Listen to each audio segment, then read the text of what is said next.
And deep rotation in from Ohio. He didn't really have any wards, just wanted to go for a little stroll there. And now up top, we could have a bit of contest. Is mid one going to run right into the Viper, beeping him up with the spear, but nothing really going to go down from there. There's going to be a 1-1 Rune split.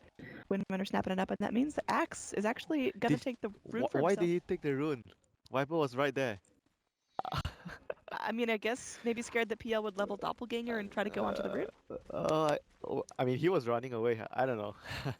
I don't think Moo would be too pleased about that. Yeah, I mean, he's starting with a little bit of disadvantage in terms of gold. Yeah, he's going to the jungle anyway, so he definitely does not need the bounty rune. So maybe a little bit of misplay there, but overall, looking at the lanes, they are not gonna do the X-IO lane like Oh, here comes the roll into Moo. Just gonna harass him a bit, but Darkseer at the moment is in the lane, trying to get his important level 2, but they have 3 heroes here from Newbie to try and zone him out to prevent him from getting that crucial level 2. Yeah, I mean, Ohio getting slapped around right now. I mean, this is such an aggressive duo. You don't usually see Dazzle combined with the Wisp tethered together. In fact, Poison Tick not going to be doing enough there. Dazzle, I love that level 1 Poison Touch. I think it does so much work for an aggressive Dazzle. I mean, just look, he's going right back in. This could be the first blood. I don't think Ohio can live through this. The Tick is going to be going down. That's the first blood going the way of Kaka. And that Wisp starts things off on the right foot. That was a big misplay there by Ohio. He just played way too aggressive there, but he didn't have a salve, so now he's gonna have a salve. Usually he buys a salve to go to the lane, but this time he was a bit more greedy. He started with the soaring recipe, so he didn't have gold for the salve. And DJ was coming in from the side, so he was thinking that it's safe for him to go up, but paid the price there, giving away first blood to Team Newbie. And meanwhile, Kaipi just juggling away with his Iron Talon on the Axe, having a much better start compared to the Darkseer. Yeah, I should be able to live through this camp, and he'll go through and regen up and feel all nice and safe. And now DJ gonna be poking around, giving a little bit of harass to Kaka, but meanwhile in lane, it seems like Newbie are getting whatever they'd like to done. It doesn't seem like there's a whole lot of pressure here, as DJ, is he overstaying his welcome? He's just pushing the supports back. He doesn't want the IO wanted to stack the jungle, so he's just preventing him from stacking for the Axe there. So just a small little play that it's gonna slow down the Axe on getting his blink. He's gonna get a haste rune, and Kaka seems like he's in trouble unless he can tether away. There's still a rolling boulder. He's going to be coming in nice and deep there, but Kaka nice and regenning, going back on forward, and maybe there's going to be a wraparound onto DJ. He's going to book himself back up to the high ground. So nothing coming of that. Meanwhile, in the mid lane, we did have the Windrunner getting very, very low to the Viper poison damage, but she's still up and still fighting. Yep, this lane should be pretty good for the Windrunner. Like, he always has the power shot to clear out the wave. Viper has to right click creeps at a time, so Windrunner should always have the upper hand in terms of rune control, push out the lanes with power shot, despite Viper having the precision aura on his side. Oh, DJ going and making sure this block is unfruitful. And he's just messing around with the support so much, stopping them from stacking, pulling creeps, just doing his best to try and disrupt their level gain. Is that what he needs to do, or do you want him to spend a bit more time mid? I think he's doing a good job right now here. He has to be able to pressure the Drow. The Drow is an important factor of the Newbie lineup. Like, if the Drow gets a good start, the lineup comes together very, very quickly to push towers. So if he can get a kill with Iron Shot onto the Drow, that would be great for Fnatic. Get some! Alright, KP continuing to farm up there. Already has his shoes, could be going towards those tranquils quite soon. And now DJ just going around, continuing to pressure. We haven't talked a whole lot about what's going on top lane, but hold that thought as we are going to have a bit of harass coming out from the Dazzle. They bring in Kaka to go through and keep everyone nice and toasty in terms of health and mana. Yeah, and top lane, they're sending in a Ring of Aquila, which is really, really important when you're up against a lane where there's no heroes, where the enemy team completely abandons. You want to push the tower. It's just the same thing like the last game, where the Slug pushed down the lane. This is what you have to do. You want to force the offlaner to come back to the lane to defend the lane. You don't want him to just jungling without being punished. But this is the right play by Fnatic. They force Kaipi back to the lane to defend his lane, and immediately the supports started to rotate to control runes, and maybe at some point they need to pull the lane back or to try and gank, or he's going to try and gank the other lanes. There's 2 points in Maledict, so he has a good chance of getting this kill on Mu here if he lands a stun in. Mushi doesn't have Shackle Shot, he just has 2 points in Power Shot and 2 points in Wind Run. So he can't initiate for the Witch Doctor. He needs the Witch Doctor to run in. Oh. Yeah, I mean, they're going to be going in anyway. They will pop out the cast. The Coconut does connect. Maledict goes through as well. There's going to be a rollback in. DJ a little bit off the mark enough to bring in the ambulance, but Wisp might not be able to do enough here. Mushi's going to be the first to go down there with the grave coming up from Chuan. They're going up to the high ground. This is going to be a horrible, horrible They were engage. ready. They were so ready for that. Man. Newbie absolutely able to go through and keep that controlled Fnatic drop in 3 when they wanted to just go and get one little taste of remember blood. the last game when Fnatic made the same move where they dove at bottom lane to kill the offlaner, and Newbie just reacted so quickly and they got 2 kills from that. This is like the same situation. They just read the game very well. They saw the Witch Doctor running away from top lane. He's not at top, so he's most likely setting up a kill elsewhere. And mid lane is a very likely lane that the Witch Doctor might gank, so the supports were just so quick on the TP. Radiant's bottom tower is under immediate reaction. No way they could have killed the Viper there. The fact that they brought in the Wisp and the Dazzle, I think, is pretty crucial. Do you think they could have done the job with either or? They needed all the heroes there, I think, to get the kill. If they had only one hero, they save the Viper, but they don't get the kill.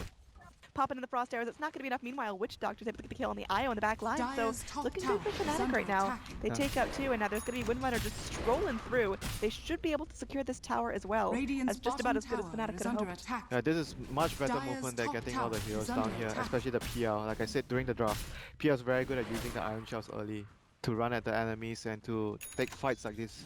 And as soon as they saw Kpii cancelling his TP, they immediately understood that they had the numbers advantage and they dove the tower. So that was a very good play by Fnatic right there, securing them the tower and the kill. And there's a rotation in from Mushi under this tower. They don't want to play tower trade. Fnatic just want to go and get those clean sweeps. But now Mushi up against 3 might be in a bit of a pickle. They are going to be rotating up the Witch Doctor, who's been doing a really good job just keeping those Maledict pressures up. And now going to be taking over to level 5. We'll see. Do you think he needs the point in the restoration at all, or can he just keep going max Maledict? He might just leave Maledict at level 2. I think he might get healed after maxing his paralyzing cast. But top lane we see Ohio coming in from the side. They're trying to surround Kpii. He's just rolling out for the second time this game. He's able to go and juke away everything that is going to be the rotation back in. Kpii goes in for the call, but there's going to be the cast coming out from 3-4-3. DJ's still up and still fighting. They land the Maledict onto the axe, but they don't want to get too ferocious here as everyone else from Newbie joins the party. Oh golly, 3-4-3 going to pay the ultimate price there. Just look at Newbie's movement. Every time they're backing up each other. They go in, they get the poison touch here. I think 3-4-3 is a dead man. He's got himself 600 gold. He is able to buy out. Goes straight for that magic wand. So he knows the end is near. One more slap. Means Dazzle secures the first kill of the game. Yep, and Kpii just picked up his Vanguard, so he's going to go for a much more tanky build before he goes for the Blink for his team.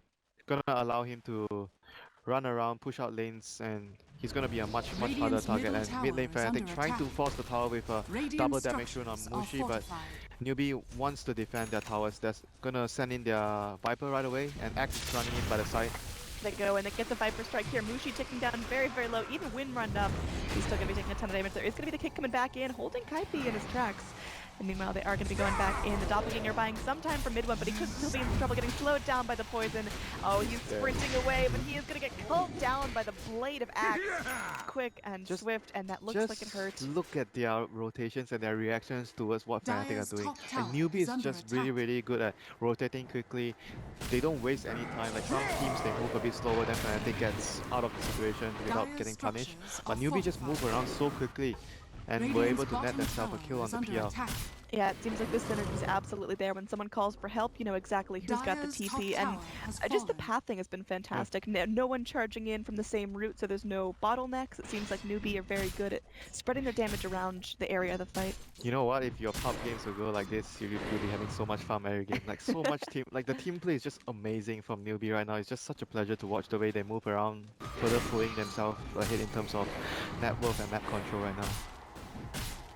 I mean, Fnatic obviously just a little bit lower down in terms of the overall net worth. PL trying to hold his own. He's getting a lot of space to himself, but the kill participation not entirely there. Meanwhile, Ohio, oh poor buddy, he just wanted to farm, and he's gonna get dunked right down. That is not good at all for them. That pick off. The silence there from Drow, just setting up the like against IO. You have to play safe. You cannot be making moves like this alone off the map because you're just gonna get punished with relocate. That was just just a simple mistake there from Fnatic, not understanding that the IO relocate is available and just playing a bit too far on the map.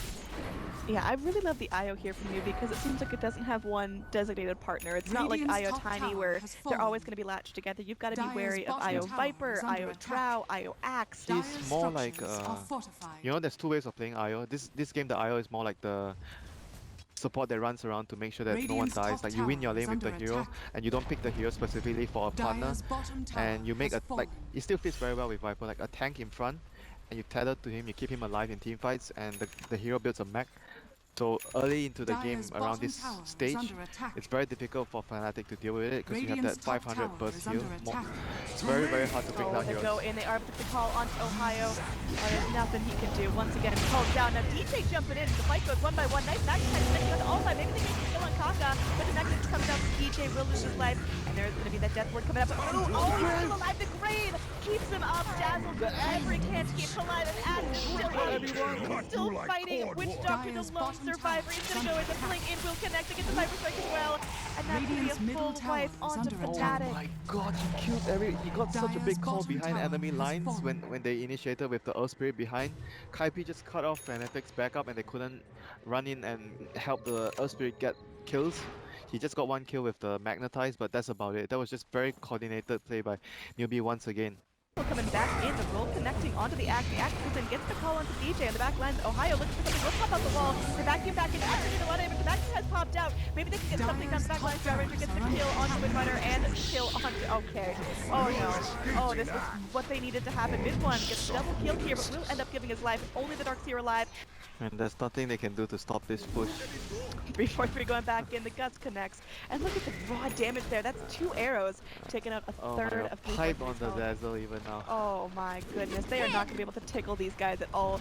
Again, nice Jackie coming in. There might be a kill here onto How. Going to take a full duration death ward going back, and it's just the Aegis, so Star Ranger going to be coming back up. KP taking a lot of damage there for the death ward, coming back on in. Ohio goes in, nice vacuum. What? There's the back, and it's coming back in. And then comes in onto KP, gets the extra armor death call. 3-4-3 going to be heading back to the grave, forcing down slowly in the point pick. Double kill there from Moo, looking to clean up all the remainers. It's going to be 2 dead, 2 in the grave, and the GG called out by the grave. Very well executed draw strat by Newbie. This is just how you want to play. Win your lanes, move out, finish the game. You have a mech and you have a team initiator. It's like a perfect composition. 2 supports that can sustain the push. And Fnatic without much wave clear, it's very difficult for them to slow the push. They don't have like a Kotl, or anything like an acid spray this game. There's like nothing to stop push apart from power shot.